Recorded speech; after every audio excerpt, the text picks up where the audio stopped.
Chant. Bhadram karnebhi Om Bhadram karnebhi shrunuyama deva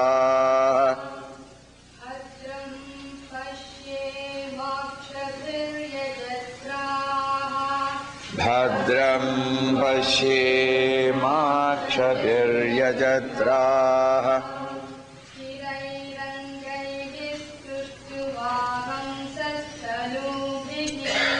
Stirairangaihi sushtuvagam sastanubhihi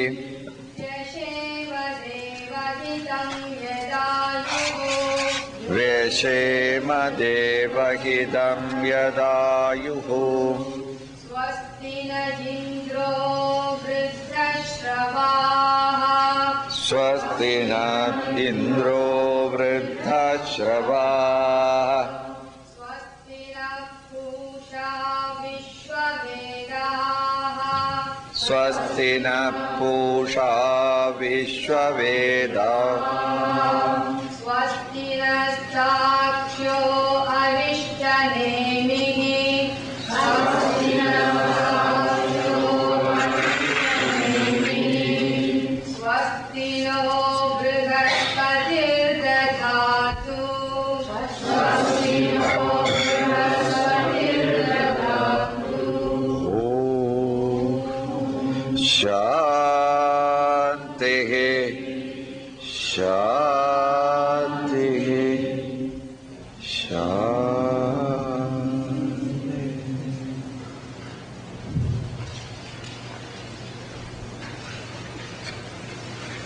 Shantihi. So yesterday, the student asked, please teach me, O Lord, this great science of all sciences, the science of reality. The teacher said, please don't ask me to teach you. Through understanding, devotion and meditation, come to experience it yourself. It is not an objective science that it can be given out by others. It is a subjective essence to be realized by yourself. I heard that there is a great and true master in the world. And I started seeking him with only one hope, that I must somehow or other meet him and prostrate once at his feet. This is my goal, my ambition. I sought him from point to point round the globe. Never could I meet him. Everybody says he was here, but then I think he has gone away. And I go to the next town and inquire. He says he was here, but he has gone. Until at last, disappointed, dejected, desperate, unhappy, miserable, I come back to the Himalayan, my own retreat, let us say. And on the Ganges bank, sitting down, cursing Gangaji, Rama, what have I done that I could not meet that great master? Am I such a sinner? Could I not? And at that time I was sitting down on a stone, with my right foot down, left foot on the right feet. And I was massaging my own feet because I am tired of going around the world. Suddenly it struck me, hey, Hey, who is this master whom I was searching? His Holiness, that great master, Swami Chinmayananda. Suddenly I realize what? Hey, that feet is in my hand. That which was in my hand, I was searching all over. Where will I meet him? Never. I had to sit down and quietly understand that is me. Full stop. If you start searching you, where will you get? I want to meet him. I want to hug him. I want to talk to him. I want to shake hands with him. Impossible. Shake hand. Hug. Because it is me. Similarly, what we are searching is the consciousness, the life in us. Which is the teacher that can give you consciousness? You are conscious. Where can you lead you to? Anywhere I lead you, you will be going away from yourself. What you have to do is yourself, right about turn, march into yourself. Explode into yourself, your attention. Therefore the teacher said, I can't teach you, my dear man. Don't hang on to me. Shraddha Bhakti Dhyana Yogad Avaihi. Through Shraddha, understanding, Bhakti, devotion, and when thus, through understanding, intellectually satisfied, emotionally equally developed, and with these two wings of the head and the heart, glide into your own realization. You understand? Now the teacher feels guilty. Oh, why is it? He, the poor student, asked a direct question, and I couldn't answer him directly. The student also looks at the teacher. Why do you say that? Why do you want to retire from your responsibility? You are a teacher, I am a student, and I have come here seeking the knowledge, and you say that I can't teach you. You learn it yourself. You are escaping your responsibility, aren't you? The teacher points out, son, it is I am telling you the naked truth. I am not one of those commercial guys who promises you unnecessarily that I will take you. Hold on to my shoulders. I will lead you, guide you. Where? Wherever a teacher may guide you, it will be away from the truth. It is to retire into the truth. Therefore, the teacher says, na karmana, na prajaya dhanena, tyage nege amrutattvamanashuhu, parena nakam nihidam guhayam, vibhrajade adyatayo vishandi. This truth is why I am compelled to tell you plainly. This fact is that the very nature of the reality, the nature of the truth that you are seeking, na karmana, generally in the world, we get at things that we need or desire through certain definite worldly processes. When I want a thing, and if I am not got it, and I am seeking it, then through karma, through effort, I get at things. If by effort there is a thing that I cannot get with my own effort, by a company of people, dependable guides, me and my children, or me and my friends together as a team, we work together and accomplish whatever we want to accomplish, or get at things that I want.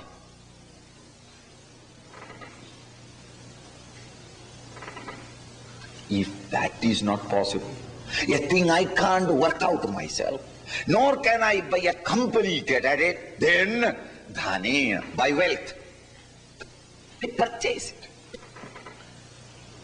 Now, this great truth that you are seeking, for which you have come in this camp,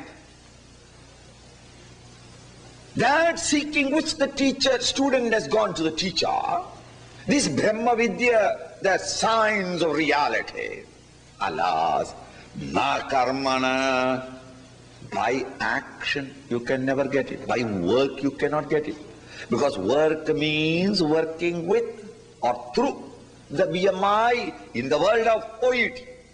The attention is out.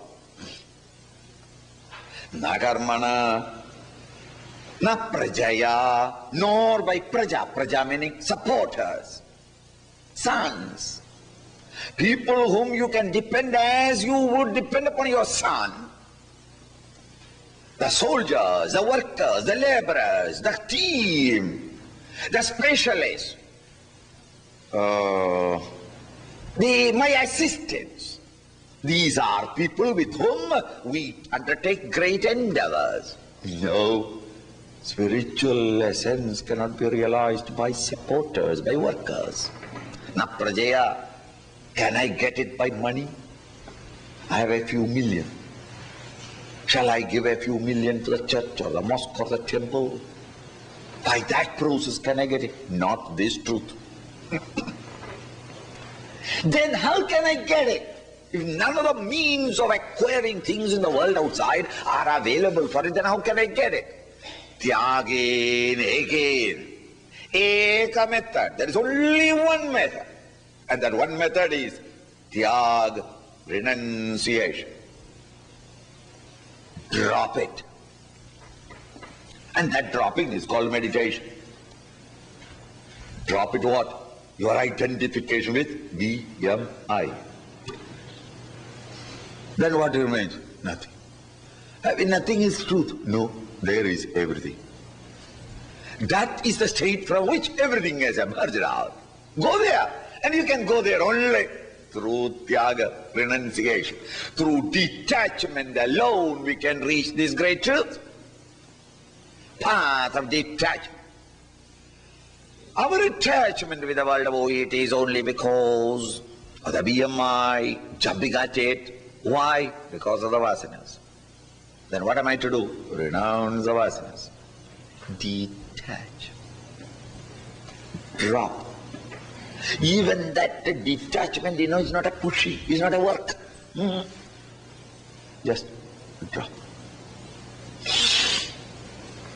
A monkey was coming to a meditative student's cave at all times and disturbing him, taking away everything. And his meditation is disturbed. Therefore, he went to the village and humbly said, I don't know what to do with it. This monkey is coming and disturbing me. It has become a habit with him. And my meditation is disturbed. The youngster said, don't worry. Everything will be done. What he did was that he brought a vessel whose neck is small, sort of. You must have seen those metal things, a bulging portion and a short neck.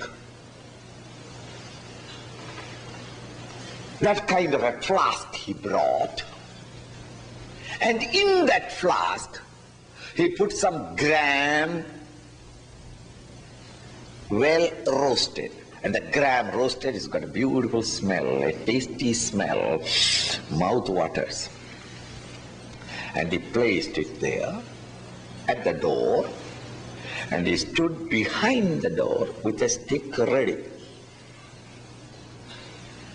The monkey came, and the smell brought him directly to that pot. Looked at, he didn't even look around because he knew that he's a useless fellow sitting down there. He never does anything. He put his hand in, smelled, it's beautiful, put his hand in. And the hand went very beautifully. And then he took one handful of that grains or the gram. At that time, that fellow came forward, stood there, and the monkey looked at him. He is not afraid. It is as good as tied down, and started beating. One beating, he is trying to pull the hand out. It won't come out. Second beating, third beating, fourth beating. Almost the backbone is breaking. He can't get the hand out. Until at last, when almost dying, he decided to get released. How? Drop. The hand came out.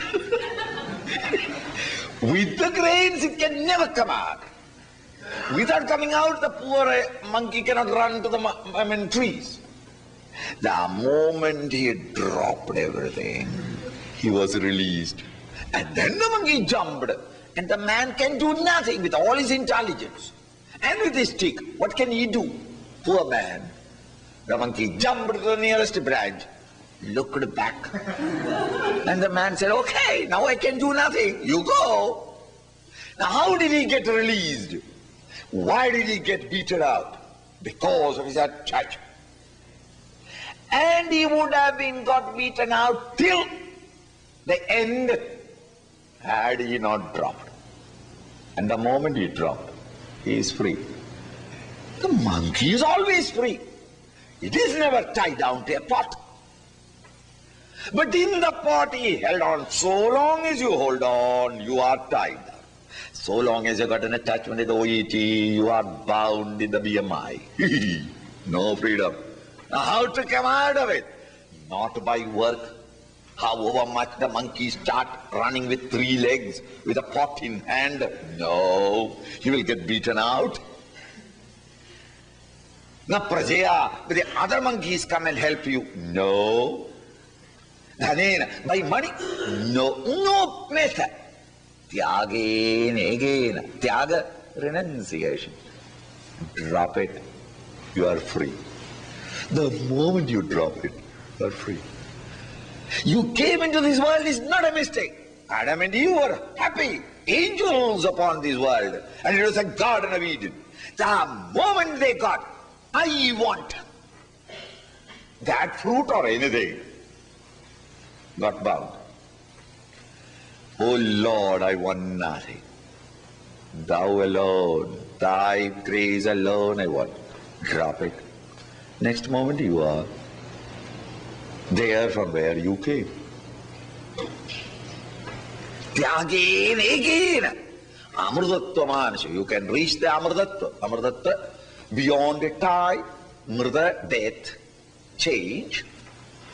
Amrutattva, beyond the realm of BMI, PFT, OET, into the realm of the pure, infinite, changeless, immutable, timeless essence, you can reach. And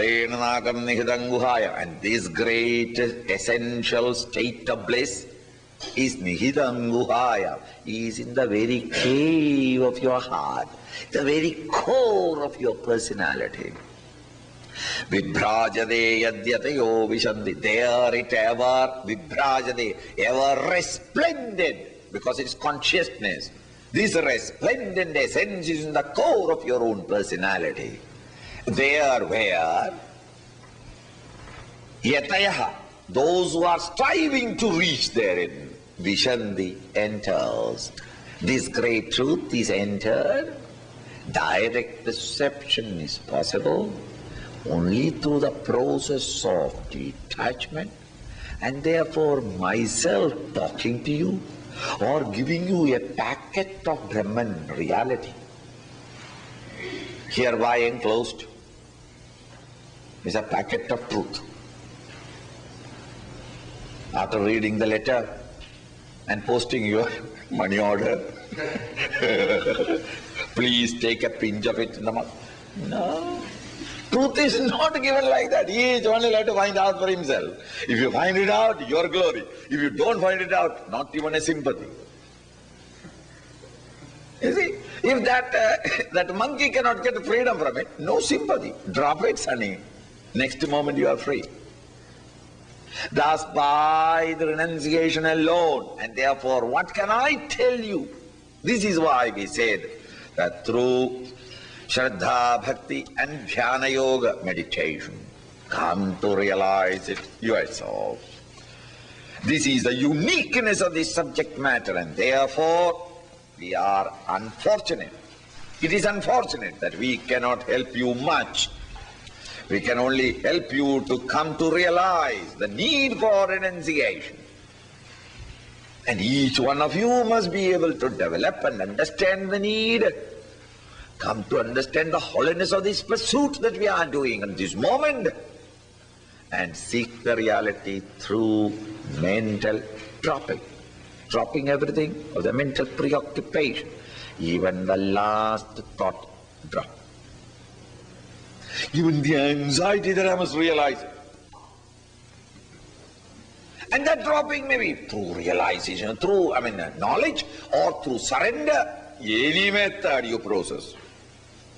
Drop it. What is left over? Vijnana sunishchidarthaha sannyasa yoga yadaya shuddha sattvaha te brahmalokeshu parandagale paramrdaha parimuchyandi sarve. In order to emphasize the idea that what I am saying is not my own theory, the Rishi of this Upanishad, Brahmaji is quoting one of the Upanishads that have been expounded, where it is said, Vedanta Vijnana Sunishchidartha. Those people, plural, who have Vedanta, I have already told you, Veda, the Vedic textbooks, the 4 textbooks, and the end portion of it, Vedanta, the Upanishads. So the Vedanta truths, the truths expounded in Vedanta, in the last portion of the Veda, is also called the Vedantic truths. This Vedantic theme, Sunishchidartha, those who have understood the deep meaning of these statements, the Upanishadic truth, Sunishchita, not intellectually understood, but fully grasped the deep impulse of it in their own experience. Sannyasa Yoga, having thus deeply studied and reflected upon the Upanishads, and granted and understood that is the goal to be reached. This is where I am. These are the processes by which I can reach therein. The processes by which the mind becomes quiet, alert, vigilant. With such an instrument, I can come to apprehend or experience it. Such people, Sannyasa Yogad Yataya Shuddha Sattvaha, those people whose mind has become Shuddha Sattva.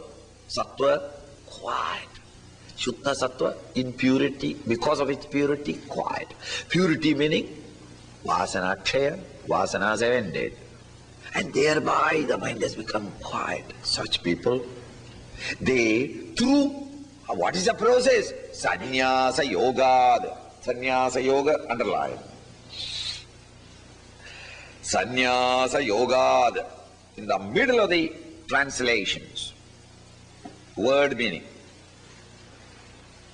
Sannyasa Yoga, that word. Sannyasa means nyasam, giving up. Samnyasam, total detachment, total renunciation. Yoga, it means really acquisition, gaining. Attaching our mind to the Lord is Bhakti Yoga. Attaching our mind to the Lord and acting in the world outside, Karma Yoga. Lifting our mind to the Lord in meditation, Jnana Yoga. Yoga meaning to lift the mind to it. See, the Upanishad Rishis, when they talk, they, in order to communicate these subtle thoughts in themselves, they fabricate phrases, original thoughts, into original fabricated words. Sannyasa Yoga. Sannyasa means to detach. Yoga means to attach. So what is the process by which you can realize the truth? Oh, so simple. That is not very difficult. What is the path? Simple. Sannyasa Yoga. Sannyasa Yoga means detachment, attachment method. Swamiji, what is your method? Simple. Detachment, attachment. Detachment, attachment are contradictions. Yes, That contradiction is the only path by which you can reach there. What do you mean by detachment, attachment? The same thing as walking. How do you walk, please? You detach the foot in the back and attach it in front, isn't it? If you refuse to detach, how will you walk? So every moment of even walking forward, from here to the door I want to go, I must detach myself from this stage and slowly, slowly attach to the door. And when I am attached to the door, I have moved forward, isn't it? Detachment, attachment. And the human mind can only do this process of detaching from the world of objects outside by attaching itself to the higher. Like a worm. Have you seen the snails weep? Not the crawling snails, the other guys. Searches for some point of attention or for attachment.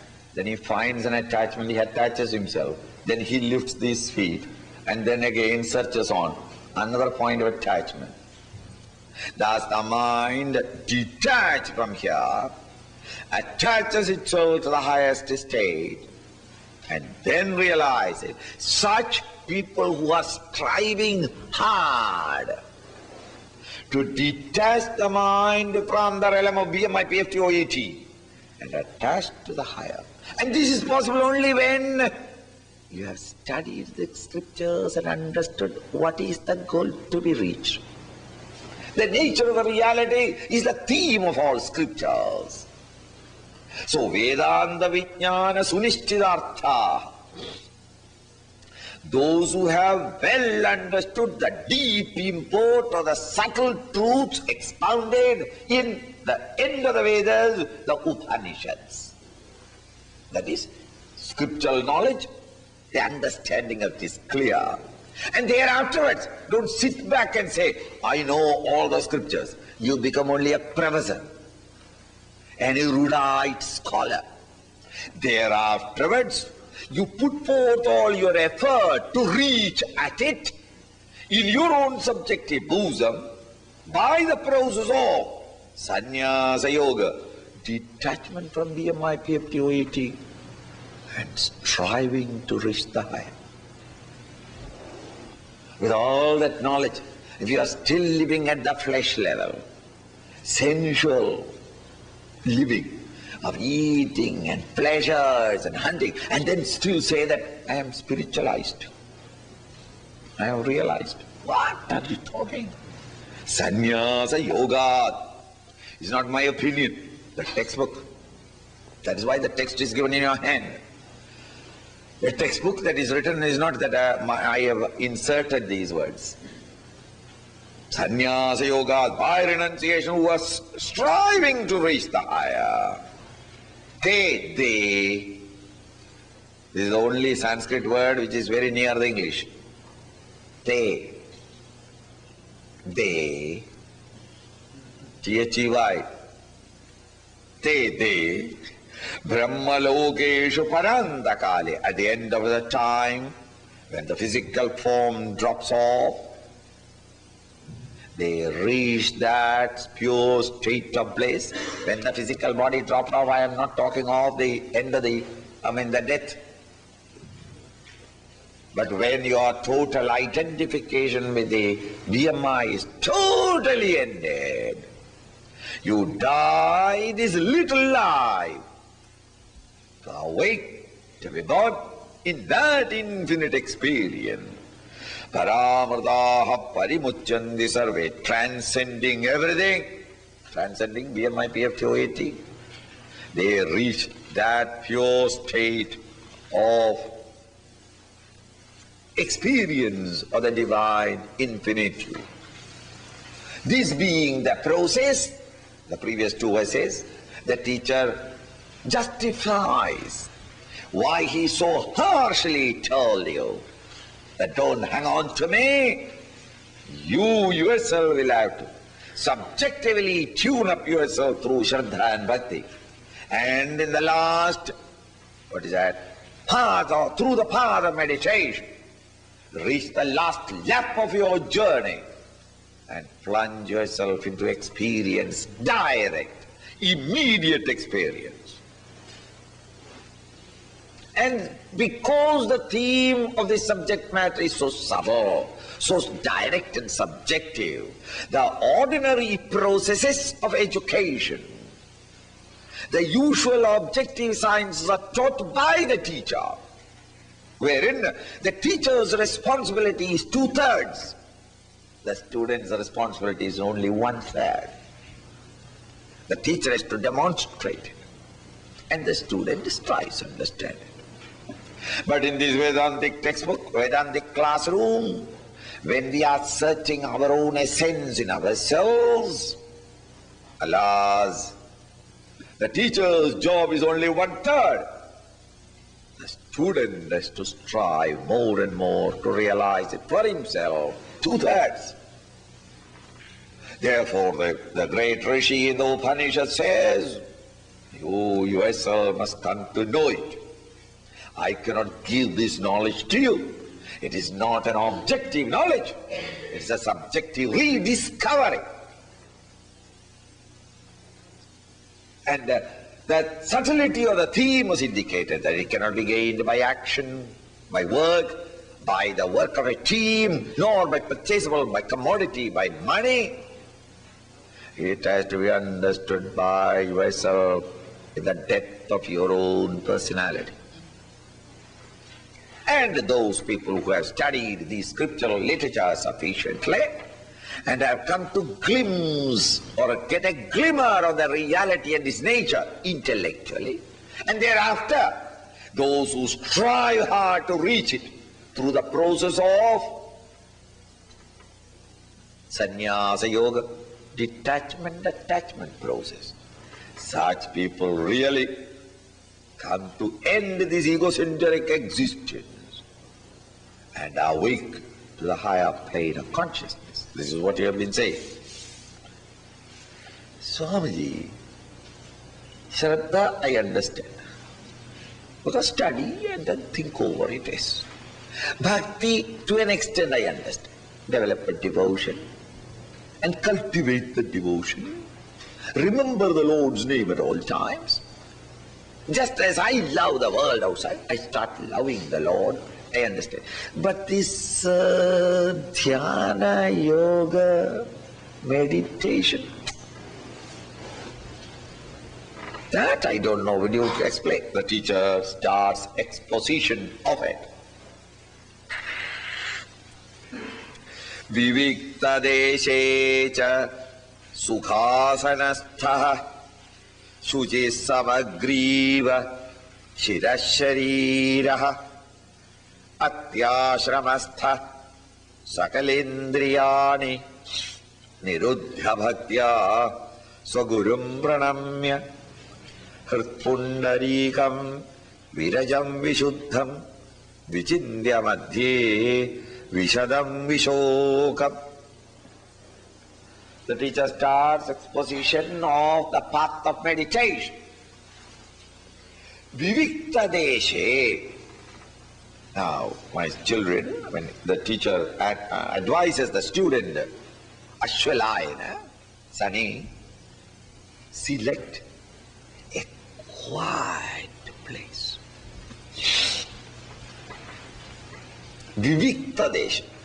A desha, a place where it is viviktam, solitary. Solitary in the sense that no disturbances can come from the outer world. Don't try to meditate in the presence of everybody. That is good for publicity, I admit. A place which is quiet, from wherein you need not expect for the next 15 minutes any disturbance from outside. Because at this moment our mind is not under our control completely, and therefore if there are disturbances, we will run after the disturbance. Vivikta Desha. And don't say that, Swamiji, we can't afford it. In my house there are so many rooms, and so many, each room there are 3-4 people sitting together. I will walk out of the house, go to a park, a quiet place. Swamiji, in the park also the police will come and disturb me. Then even in your house, where there are many others along with you in the, what is that, as roommates, there are certain time when everybody is quiet. Get up at that time, sit down and meditate 10-15 minutes and go to sleep. Nobody has written anywhere, any master, no master has said that after meditation never sleep. You sleep. But only every master has said during meditation don't sleep. that all masters have said. Not after meditation don't sleep, nobody has said. Therefore, get up. Maybe in your case, your prarabdha is such, your vasanas are such, that you get only quietude in the midnight. Get up. Early morning, everybody sleeps. See? Even a truck driver feels sleepy. That is a guy who runs all the night. But early morning he feels sleepy. So at that time, get up. Quiet. Thus, Vivikta Deshe, in a quiet place. Quiet place means many things. Not that other human beings or other animals. Again, it also means don't go and sit down to meditate where there are a million varieties of man-hunting mosquitoes. Sit down there under a tree below.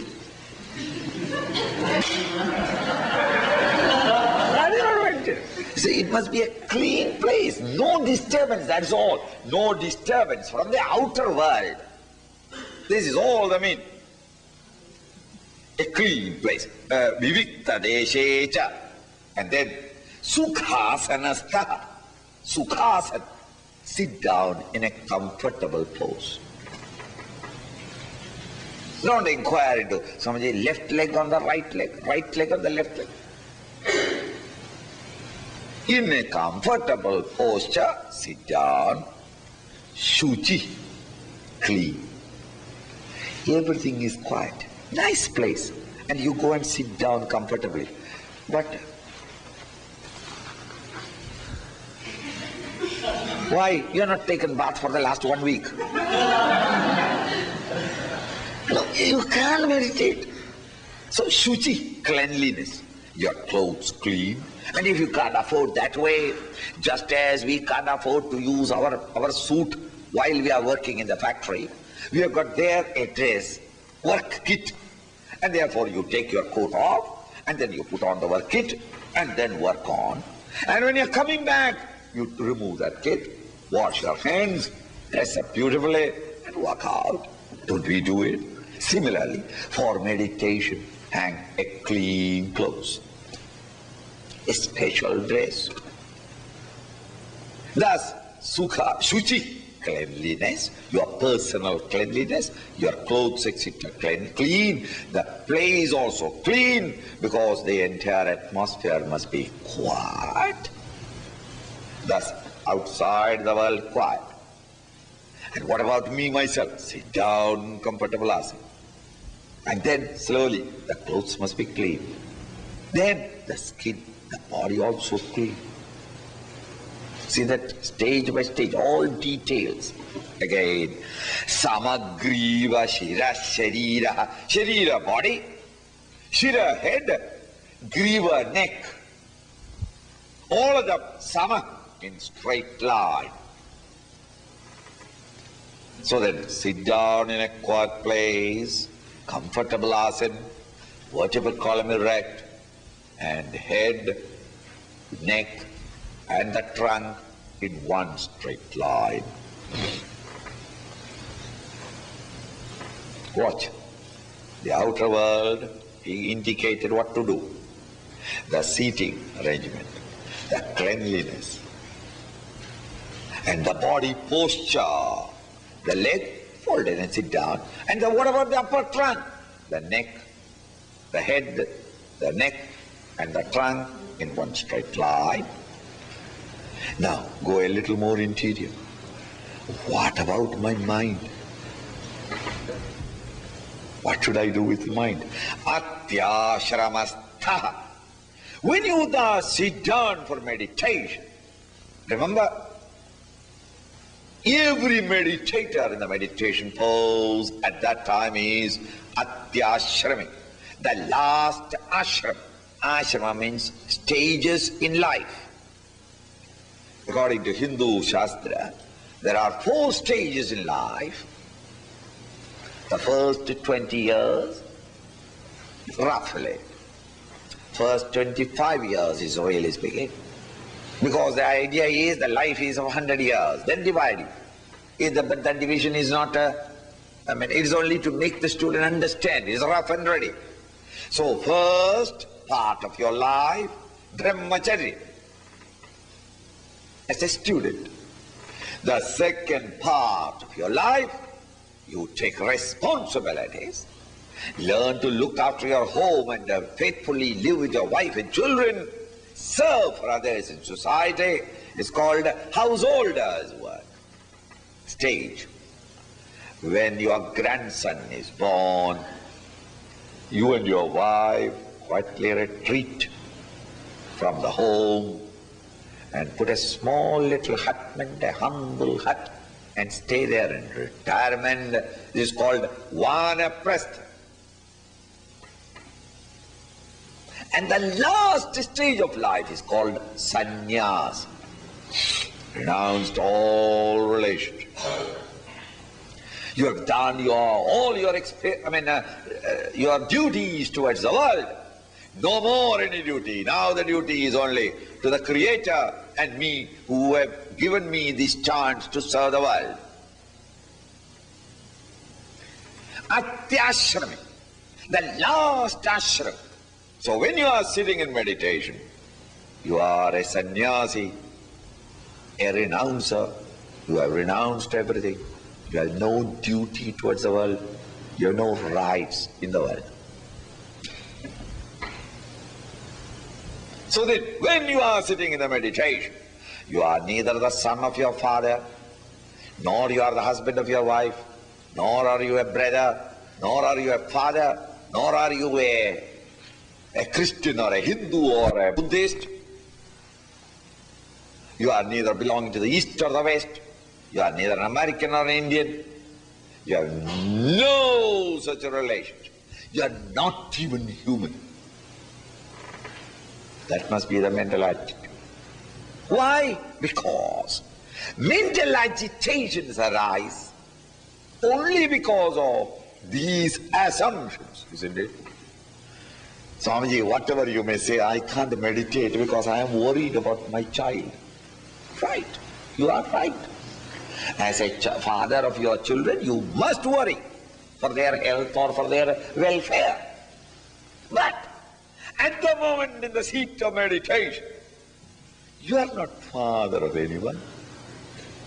But Swamiji, my father is seriously ill, I am worried. No. One old man is seriously ill, admitted. But you are no son. You are no son of anyone. You are no father of anyone. You are not a husband of anyone. You are not a citizen of any country. Because it is these that give us the various agitations. That doesn't mean that I have nothing to do with the world. No, temporary.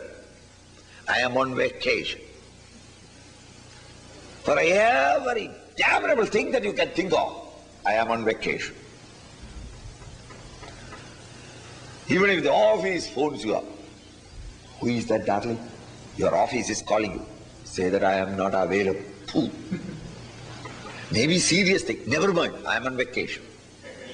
Isn't it? Don't you say that? Generally, you don't give the phone number also. Where are you going? I'm going. Where are you going? Vacation. What is that place?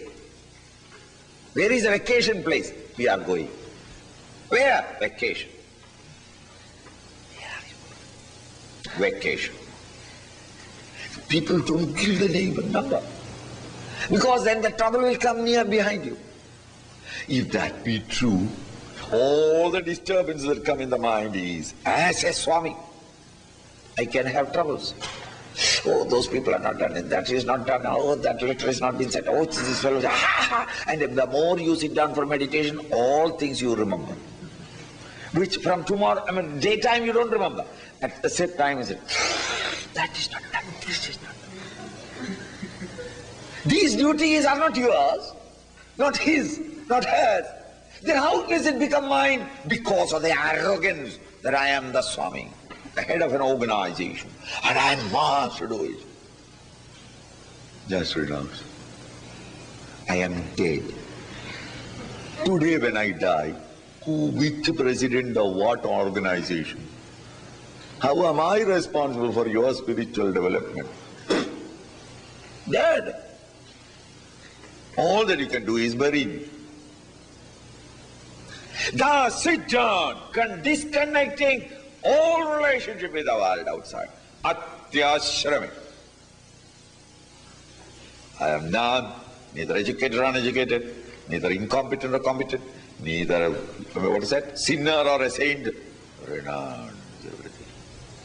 Atyashramastaha sakalendriyani niruddhya. And then thereafter, slowly control all the sense organs. Swamiji, you may say so. I have tried it. By the time I control the eyes by closing it, it goes through the ears. I start hearing what is happening down the street. I become so subtle.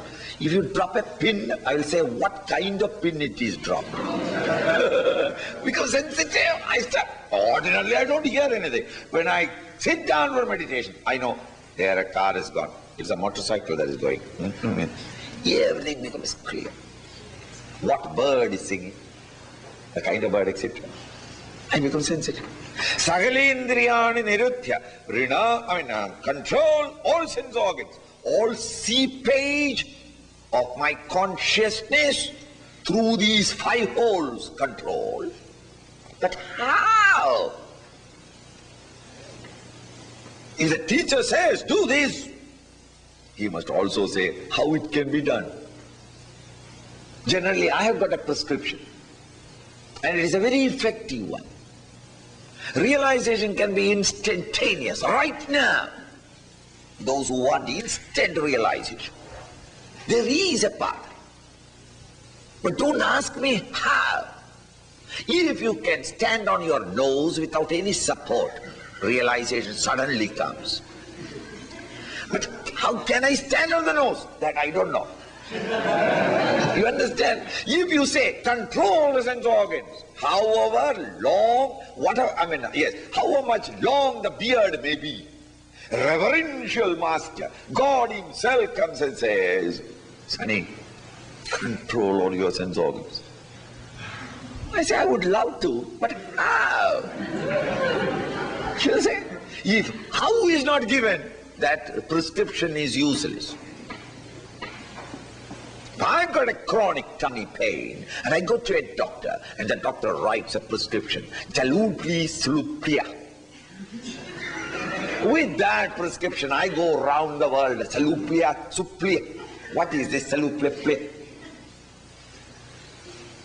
Every chemist looks at it, spends his half an hour looking at the various catalogues. We have no stock. He dare not say that this medicine is not available. He says, we have no stock. Because a famous MD doctor is prescribed it. Go to another. You try that. Get a letterhead from some doctor.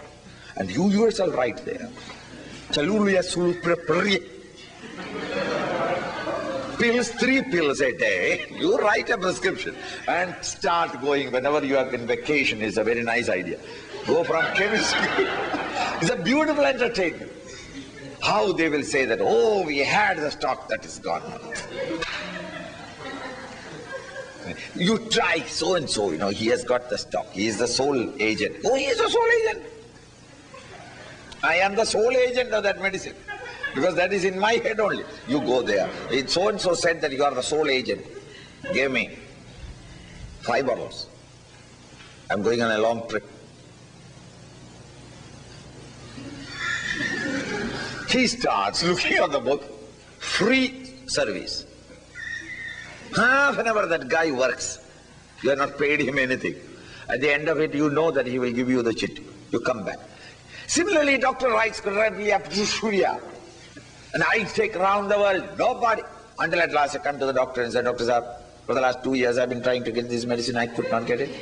Where you get, I don't know. But if you get this medicine, your specific cure, 3 pills, stomach pain gone.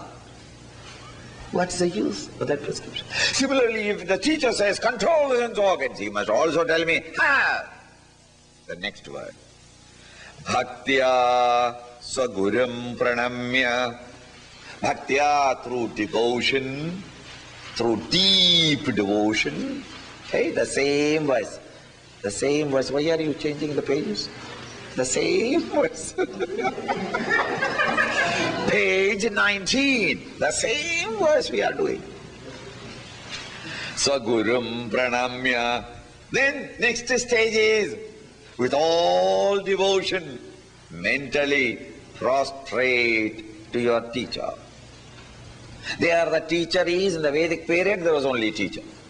Now in your case you need not be the teacher and should not be the teacher. It should be the Lord. So Christians prostrate at the Jesus smiling face of Jesus, invoke it in your face and prostrate. The Lord is safer than a guru, because nowadays that kind of gurus are not available. So you prostrate to the guru, and you become very guru conscious. And then you hear the report, Guru fallen. You see? When you hear Guru broken down, the tragedy is not of the Guru. Because even if honestly a Guru slipped and fell down, nothing happens. Guru can always get up. There's nothing wrong if he slipped and fell. He has got the strength and the ability, he can always get up. But when Guru breaks, we break completely. All faith gone. You become angry with all. And when you sit down, even when you hear spiritual, you get up. Mentally, a murderous intent. Why? He cheated me. You know, that sort of thing. So it's better not to surrender to a living Guru. Dangerous guy. A dead Guru is safe. Because he can make no more any mistake. So that it is better that we renounce or surrender to the Lord. But at the Vedic period, that was not possible, and therefore the students always worshipped and adored the teacher himself. So Gurum Pranamya, after prostrating to your own teacher. Now watch. I want you to exactly understand how in concentric circles the teacher is slowly coming. The instructions are more and more nearer to you. The outer world quiet. Sit down comfortably. Clean place. Cleanliness, personal cleanliness, and the cleanliness around. Then the body, the head, neck, and the trunk in one line. Go inside. Mind, sannyas, attitude of renunciation. For these 15 minutes, I am nobody. All that I am is only, I am the creature, and O Lord, Thou art my Creator. It is a special time for you and me only. Nothing else. I am bringing my mind for exposure to your blessing, grace, and divinity. It is a time reserved for you and me only. Therefore, at that Lord's presence, I have no complaints to make. Please look after my children. Please look after... No, I have no children. Look after my business. I have no business. Then who are you? I am a creature. And thou art my Lord, the Creator. Quiet. Then see that quiet mind doesn't run through the sense organs outside, control all the sense organs. How can I control the sense organs? By turning that mind's attention in total devotion to the feet of your teacher or the Lord. So Gurum Pranamya, with that peaceful, alert, vigilant mind, peaceful because it is not having any worries of subjective worries or objective disturbance are not reaching you because your mind is turned away from objective. Think. So peaceful and alert and vigilant because you are not sleeping. You are surrendering to your teacher. You are invoking the Lord in your mind. Therefore it is alert and vigilant. Thus peaceful, alert, vigilant mind. With that, Pundarigam Virajam Vishuddham Vijindya Madhye Vishadam Vishokam. Now with that mind, contemplate that infinite center in your own heart, not outside. Don't meditate that he is in Jerusalem. Jesus in Jerusalem. No, Middle East. Once you consider Jesus as in Middle East, you start thinking of Israelis. They are occupied it. The Arabs are doing it, but then we are not doing anything, but we are trying our level best to please. Mind is jumped out. Don't make him there. Here in your own heart, the seat of light of consciousness. Pundarigam, in the lotus of the heart, in the core of your personality. Virajam, without any rajas, any vasanas in it, without beyond all vasanas and thought disturbances. Vishuddham, pure, immaculate, meaning not consciousness of anything, pure consciousness. Vijindya Madhye Vishadam Vishogam, clearly visualizing it, experiencing it. Vishokam, no shoka, no sorrow anywhere touching. Come to experience this seat of bliss. Let me see the translation. Page 20. In an undisturbed place, so the rest of it all is in the commentary. If it is not in the commentary, I have already told you. Undisturbed place, that is the style of the Upanishad. One word, but the rest you must think and understand. Undisturbed place, resting in a comfortable posture, clean and pure, clean outside, purity within, with neck, head and body in one line, held erect. Don't sit down like a question mark to meditate. What are you doing? Meditating. Meditation is not in a question mark, interrogation mark. Meditation must be in an exclamation mark. Ha!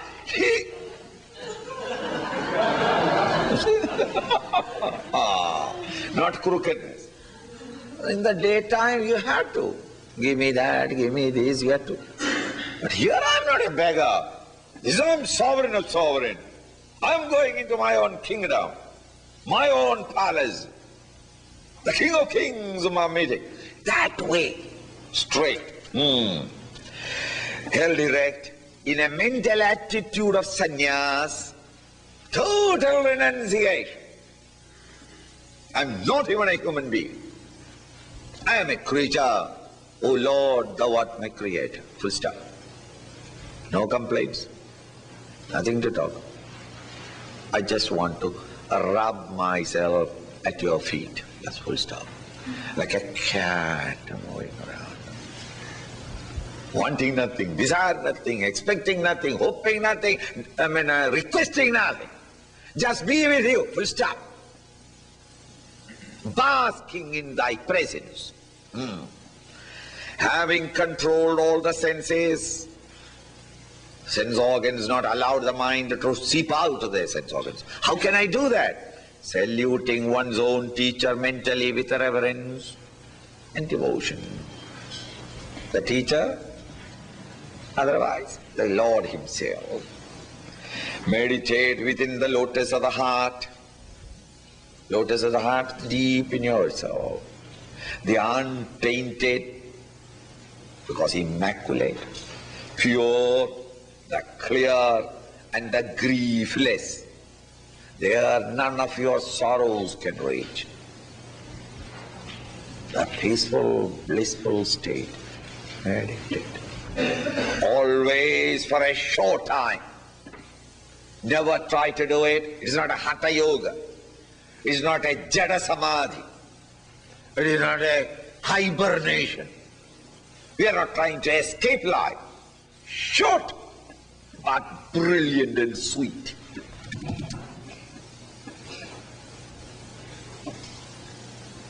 Thus try to concentrate or live as that consciousness for a moment. This great truth, then how am I to meditate upon him? What are you talking? You tell me that meditate upon that reality. How? How to meditate? Is that what is the contents of the 6th verse?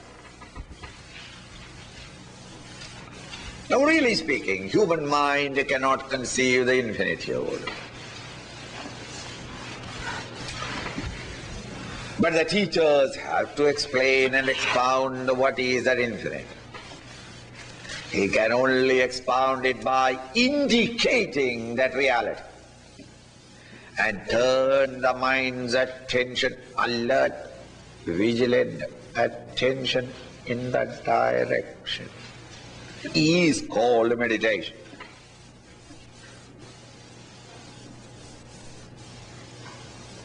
And this must be done quietly. Therefore, the idea of the redwoods and the visit